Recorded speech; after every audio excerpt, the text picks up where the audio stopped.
Hey, 7th graders, it's Mrs. Mull. Obviously, I am not there today at school, and I will not be there the rest of this week. I hope to be there on Monday. Ashlyn had to get tested in order to go back to play volleyball after Christmas, and she was positive. So, I'm quarantining, and hopefully the health department says I'm good to go next week, but we'll just wait and see. We're going to try to work through a historical fiction novel this week and probably for the next 2 weeks. As we do that, my objectives for this novel, I want you to learn about the Revolutionary War some more through reading. We're going to learn about some battles, some people, division it created. You're going to gain vocabulary because there's some tough vocab in this novel. I want you to be able to understand parts of historical fiction and what makes a historical fiction novel. We're going to talk and learn about characters within the novel and how they interact with each other. There's some definite strong division within the characters within this book. And obviously, you can tell from the title, Sam dies. So, keep that in mind as we read, I guess. So before we start to read, hopefully you spent a few minutes and you just wrote down the things that you already know about the Revolutionary War. Miss Collins had previously taught you about Revolutionary War, so you have some knowledge. Quick review: lobsterbacks were the British soldiers. Tories and loyalists were the same people. A Tory was someone who supported the British. A loyalist was someone who was loyal to the king. So they were the same. Patriots would be colonists who were against the British.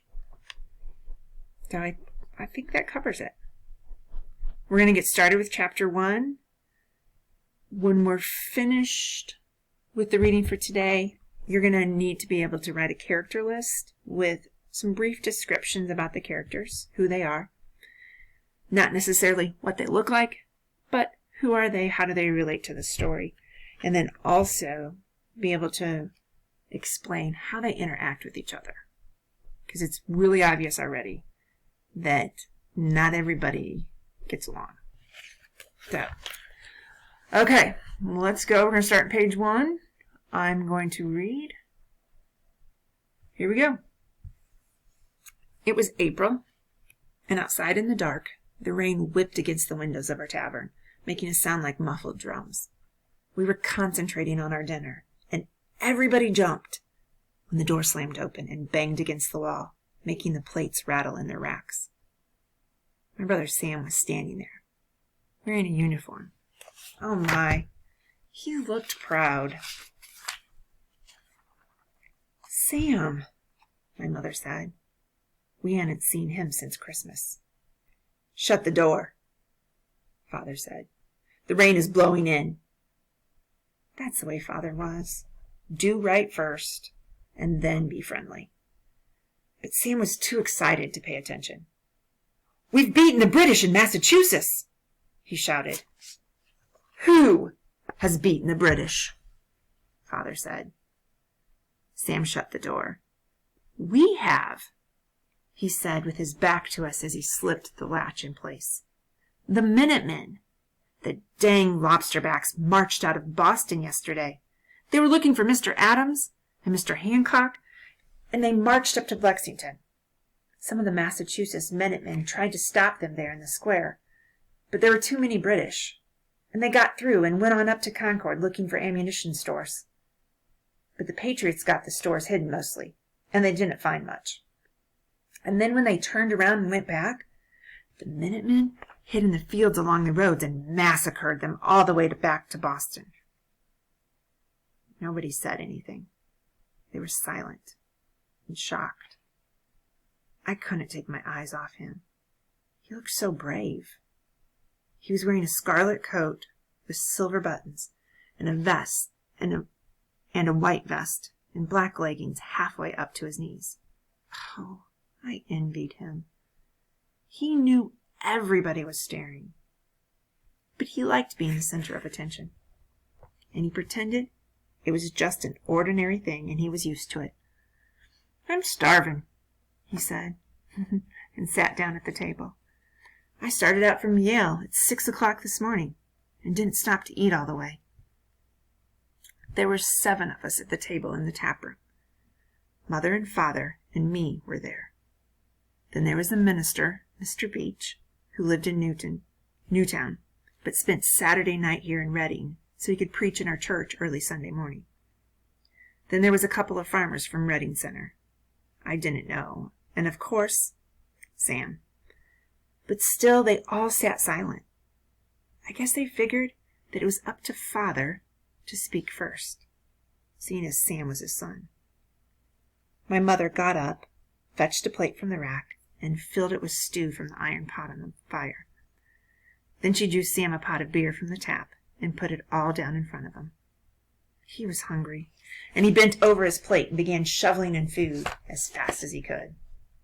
"Don't eat like that," Father snapped. Sam looked embarrassed and sat up straight. "All right now," Father said. "Tell us the news again in an orderly manner." Father had a temper, and I could see he was trying hard not to lose it. Sam dug his spoon into the stew and started to fill his mouth. Suddenly he realized that if he began talking with his mouth full... Okay, I had to take a break. I don't know if you heard that phone in the background, but that was my sister. Remember the sister I wanted to see over Christmas? I did get to see her. But, okay, so going back to the text, kind of forgetting where I was. I'm going to the bottom of page 3. So, we had Sam and Father. Sam dug his spoon into the stew and started to fill his mouth. But suddenly he realized that if he began talking with his mouth full, Father would yell at him. So he put the spoonful of stew back on his plate. "Well, it's hard to tell it orderly, Father. There were so many rumors around New Haven last night that—" "I thought it might be like that," Father said. No, it's true about the fighting," Sam said. "Captain Arnold told us himself." "Captain Arnold?" "Captain Benedict Arnold. He's captain of the governor's 2nd Foot Guard." He looked down at his stew. "That's my company." He looked up and gave Father a quick, sort of scared look. "That explains the fancy dress, I imagine," Father said. "Captain Arnold designed the uniform." "Never mind. Tell the story." "Well, the beginning was when the lobsterbacks—" "By that, I suppose you mean the soldiers of your king," Father said. He was still holding on to his temper. Sam blushed. "All right, the British troops, from the garrison in Boston. They marched up to Lexington, looking for Mr. Adams and the rest. But they'd got away. Somebody signaled them from some church steeple in Boston. So when the British got up to Lexington, there wasn't anybody there except the Minutemen. Then the shooting started." Mr. Beach put his hand up to stop Sam. "Who shot first, Sam?" Sam looked confused. "Well, I guess the British. I mean, that's what they said in New Haven." "Who said?" "Well, I'm not sure," Sam said. "I guess it's hard to tell in a battle. But anyway—" "Sam," Father said, "who do you think fired first?" "I don't know, Father. I don't know. But anyway—" "I should think it might matter to know, Sam," Father said. "Why does it matter?" Sam was beginning to lose his temper the way he did. "What right have the lobsterbacks to be here anyway?" I thought it was pretty funny that he kept calling the British lobsterbacks when he was dressed in red too. All right, Mr. Beach said. "Let's not argue the point. What happened then?" "Yes, sir," Sam said. "So anyway, some men were killed. I don't know how many. And then the British went on up to some place called Concord, looking for the ammunition stores there, but they didn't find very much, and turned around and started back to Boston. That was when the Minutemen really peppered them. They chased them all the way back home." Quickly, Sam began to eat his stew before they had time to ask him more questions. "Dang it, that's rebellion," one of the farmers said. "They'll have us in war yet." Mr. Beach shook his head. "I think men of common sense will prevail. Nobody wants rebellion except fools and hotheads." "That's not what they say in New Haven, sir," Sam said. "They say the whole colony of Massachusetts is ready to fight, and if Massachusetts fights, Connecticut'll fight too." Finally, my father lost his temper and slammed his hand down on the table, making the plates jump. "I will not have treason spoken in my house, Sam." "Father, that isn't treason." Father raised his hand, and for a moment I thought he was going to reach across the table and hit Sam. But instead he slammed it down on the table again. "In my house, I will decide what constitutes treason. What have they been teaching you at college?" Mr. Beach liked peace. "I don't think the people of Reading are anxious to fight, Sam," he said. Sam was nervous, but being Sam, he was bound to argue. "You get the wrong idea from Reading, sir. There's a lot more Tories in this part of Connecticut than in the rest of the colonies."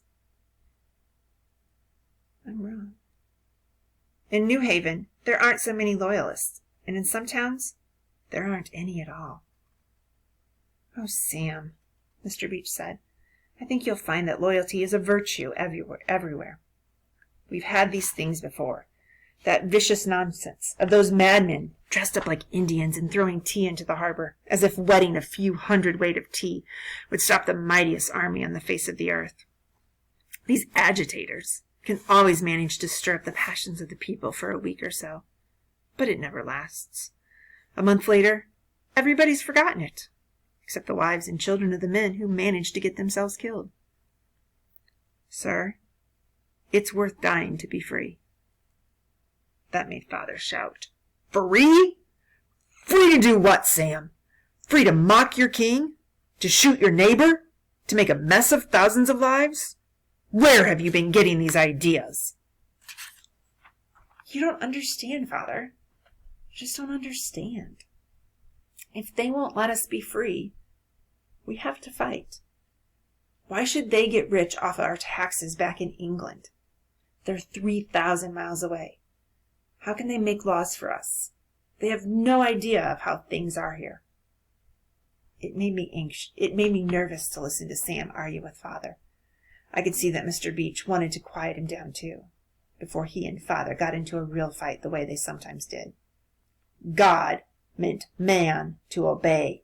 He meant children to obey their fathers. He meant men to obey their kings.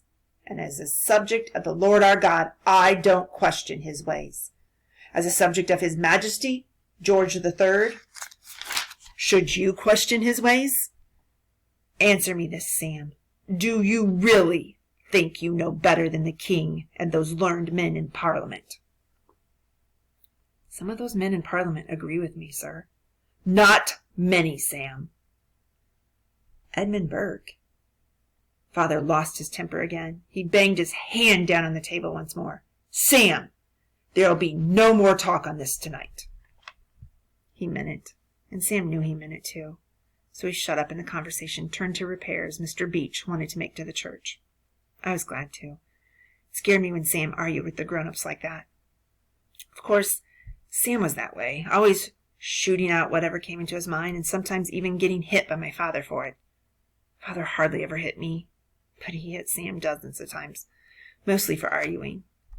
Mother always said, "Sam isn't really rebellious, just too quick with his tongue. If he'd only learned to stop and think before he spoke." But Sam couldn't seem to learn that. My mother hated it when Father hit Sam for speaking out, but there wasn't anything she could do about it. And anyway, she believed that Father was right. Children ought to keep a civil tongue in their heads. I guess he was right. Children are supposed to keep quiet and not say anything, even when they know the grown-ups are wrong. But sometimes it's hard. Sometimes I have trouble keeping quiet myself, although not near as much trouble as Sam.